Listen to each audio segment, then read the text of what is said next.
poucas palavras. Um olhar sobre o mundo, a vida e a sociedade, à luz da Palavra de Deus, com Augustus Nicodemos. Olá, você que nos acompanha no programa Em Poucas Palavras. Estamos aqui em mais uma edição do programa que procura responder biblicamente às suas dúvidas. Eu sou Nathan, comigo, pastor Augustus Nicodemos, nosso comentarista. Tudo bem? Minha saudação a você, querido ouvinte. Obrigado pela sua audiência. Vamos ao tema de hoje, então, do nosso programa Em Poucas Palavras. Atendendo uma dúvida de um de nossos ouvintes, o programa de hoje fala sobre quando Jesus afirmou acerca de negá-lo diante dos homens. O texto que ele cita é o de Mateus, capítulo 10, versículos 32 e 33, no qual está escrito: "Portanto, todo aquele que me confessar diante dos homens, também eu confessarei diante de meu Pai que está nos céus. Mas aquele que me negar diante dos homens, também eu o negarei diante de meu Pai que está nos céus." É sobre isso e o que significa isso que nós vamos conversar no programa de hoje.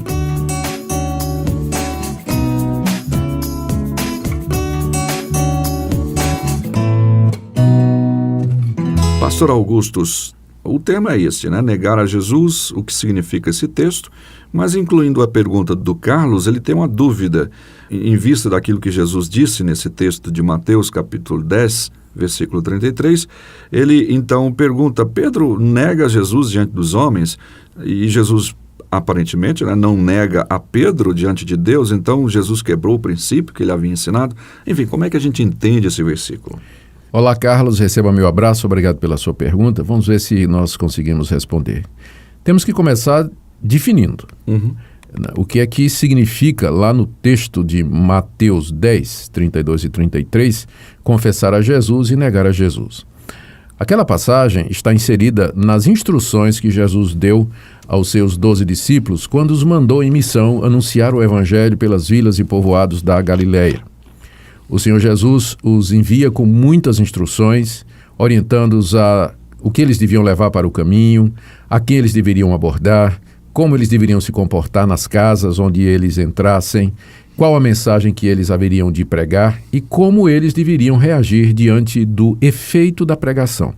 Os discípulos deveriam anunciar que o reino de Deus estava próximo e que o Messias já havia chegado, que Jesus de Nazaré era o Messias prometido, o Filho de Deus, e que as pessoas deveriam se arrepender dos seus pecados e crer nele e recebê-lo como sendo o Messias de Israel. Essa era a mensagem que eles deveriam proclamar. E, proclamando a mensagem, juntamente com a proclamação, eles deveriam curar os doentes, expelir os demônios, enfim, fazer o bem a todos, em nome de Jesus Cristo. Aqui nesses dois versículos, versos 32 e 33, no capítulo 10, onde essas instruções estão, o Senhor Jesus faz uma declaração a respeito da reação das pessoas à mensagem dos discípulos. Ele diz, no verso 32, que aquele que confessá-lo diante dos homens, ele, Jesus, também o confessaria diante do Pai que está nos céus. Ou seja, ele está dizendo, as pessoas que ouvirem a pregação de vocês a respeito do reino de Deus, crerem de todo o coração, aceitarem esta mensagem, não está escrito aqui, mas juntando outras partes, está implícito a conversão, o arrependimento verdadeiro, porque era essa a mensagem dos discípulos, né? Eles queriam que as pessoas se arrependessem e crescem em Jesus. Pois bem, aqueles que fizessem isso de todo o coração, e declarassem publicamente, note que essa confissão, ela não é uma confissão da boca para fora, mas ela expressa o estado do coração. A pessoa creu em Jesus, creu na mensagem dos discípulos, ela se arrependeu, aceitou que o reino de Deus havia chegado, que Jesus é o Messias, e então ela se torna um discípulo de Jesus. É isso que significa. Ela passa a confessar publicamente agora que Jesus é o Messias. E certamente isso viria de mudar toda a sua vida, toda a sua situação. Todo o seu contexto. Isso. Essas pessoas que publicamente manifestam fé em Cristo Jesus devido à confiança que já depositaram nele em seus corações, estes no dia do juízo, Jesus então confessará como sendo seus discípulos verdadeiros, como aqueles que foram aceitos, que foram perdoados e que haverão de entrar no reino dos céus. Na mesma linha, vai a reação oposta.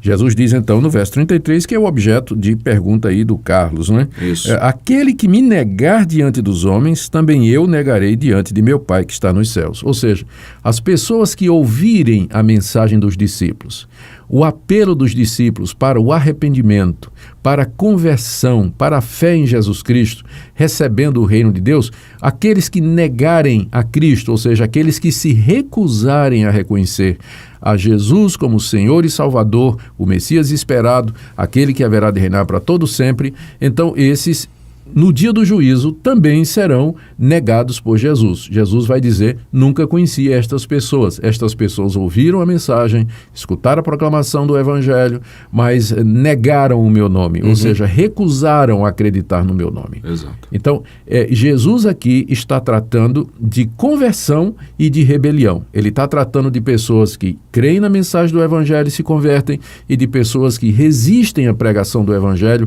e não professam a fé em Jesus durante toda a sua vida. Isso vai refletir, evidentemente, no dia do juízo, como o próprio Jesus diz aqui, não é? Vai, então, da mesma forma, aceitar uns e vai também negar aqueles que o negaram. Agora, quando nós pensamos em Pedro, né, nós vemos que é uma situação completamente diferente. É diferente, o cenário, inclusive. Né? Pedro era um seguidor verdadeiro de Jesus. Ele era um discípulo autêntico de Jesus.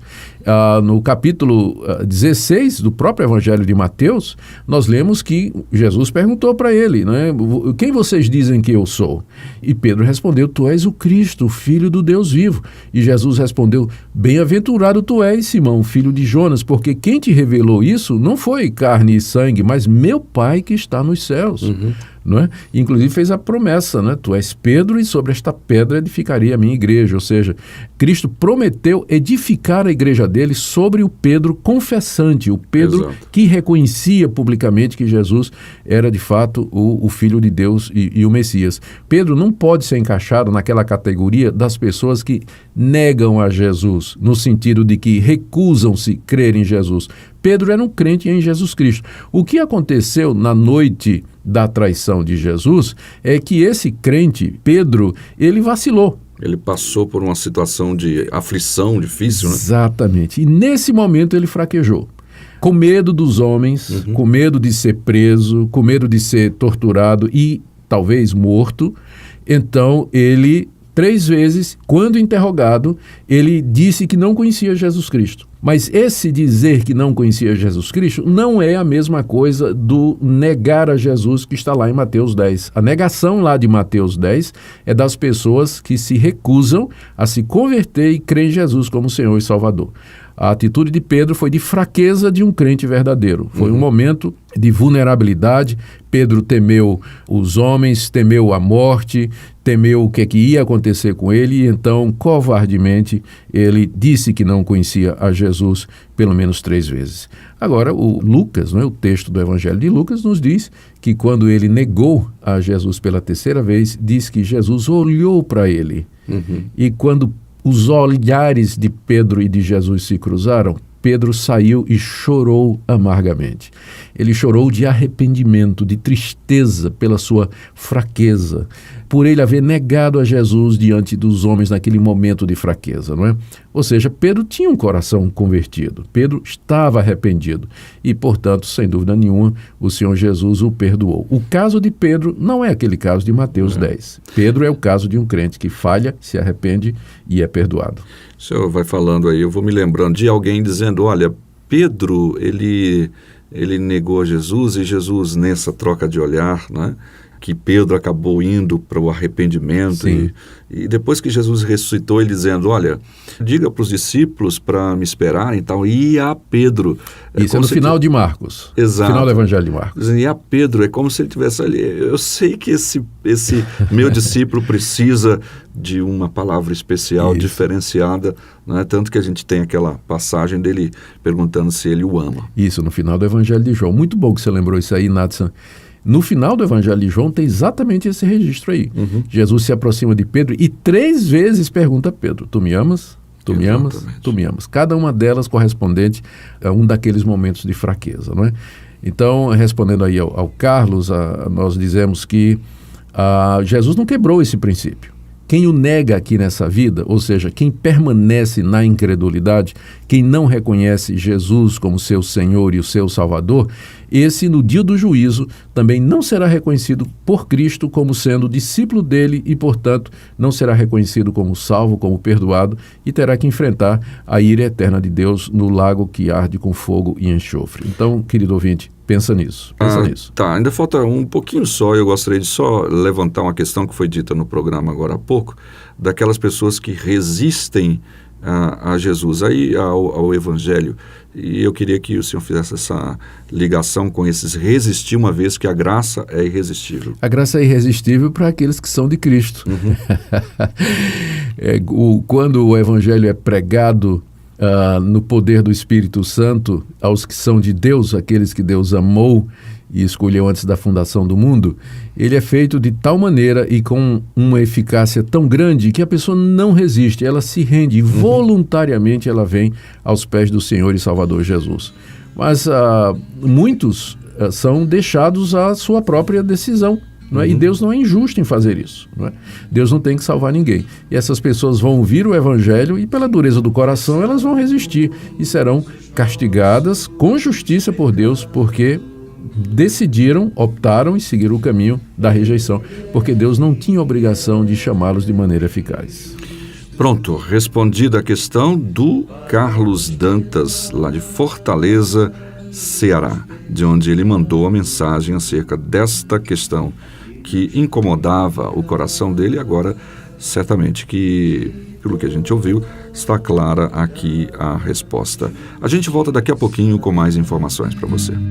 Se confessarmos os nossos pecados, Ele é fiel e justo para nos perdoar os pecados e nos purificar de toda injustiça. Se confessarmos os nossos pecados,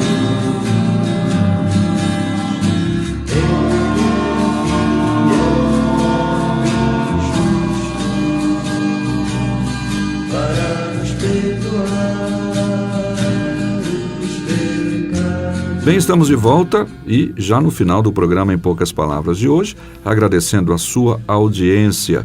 Nosso WhatsApp está à sua disposição, é o 6296389557. Se você quiser mandar perguntas e dúvidas, envie para este número, tá bom? Queria também fazer uma propaganda aqui de um outro programa da Primeira Igreja, só que em vídeo, que é o PNO, ou seja, Perguntar Não Ofende. Procura lá no YouTube por este nome, Perguntar Não Ofende. É uma série de pequenos programas, né, em pouquíssimas palavras, né, 3 a 4 minutos. 3 a 4 minutos, onde algumas perguntas rápidas são colocadas e o pastor Augustus e outros pastores da igreja respondem a estas questões, que inclusive a gente vai enviar algumas dessas perguntas para esse programa, uma vez que algumas dessas são bem pequenas e a gente passa para lá. Natsan, quando o nosso ouvinte for procurar no Google o Perguntar Não Ofende, acrescenta Primeira Igreja de Goiânia, porque tem um outro programa chamado Perguntar Não Ofende. Então você relaciona aí com Primeira Igreja Presbiteriana de Goiânia e Perguntar Não Ofende, ou PNO, acho que acha também, né? Acho que sim. Então tá bem.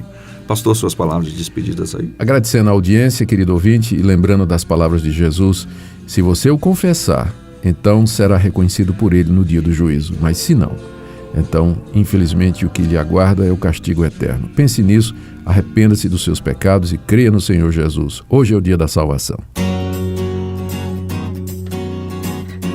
Em poucas palavras, um olhar sobre o mundo, a vida e a sociedade, à luz da Palavra de Deus. Apresentação, Natsan Matias. Comentário, Augustus Nicodemos. Um programa da Primeira Igreja Presbiteriana de Goiânia, Rua 68, esquina com 71, Centro. Visite o nosso site www.pipg.org.br. Apoio Seminário Presbiteriano Brasil Central, Goiânia.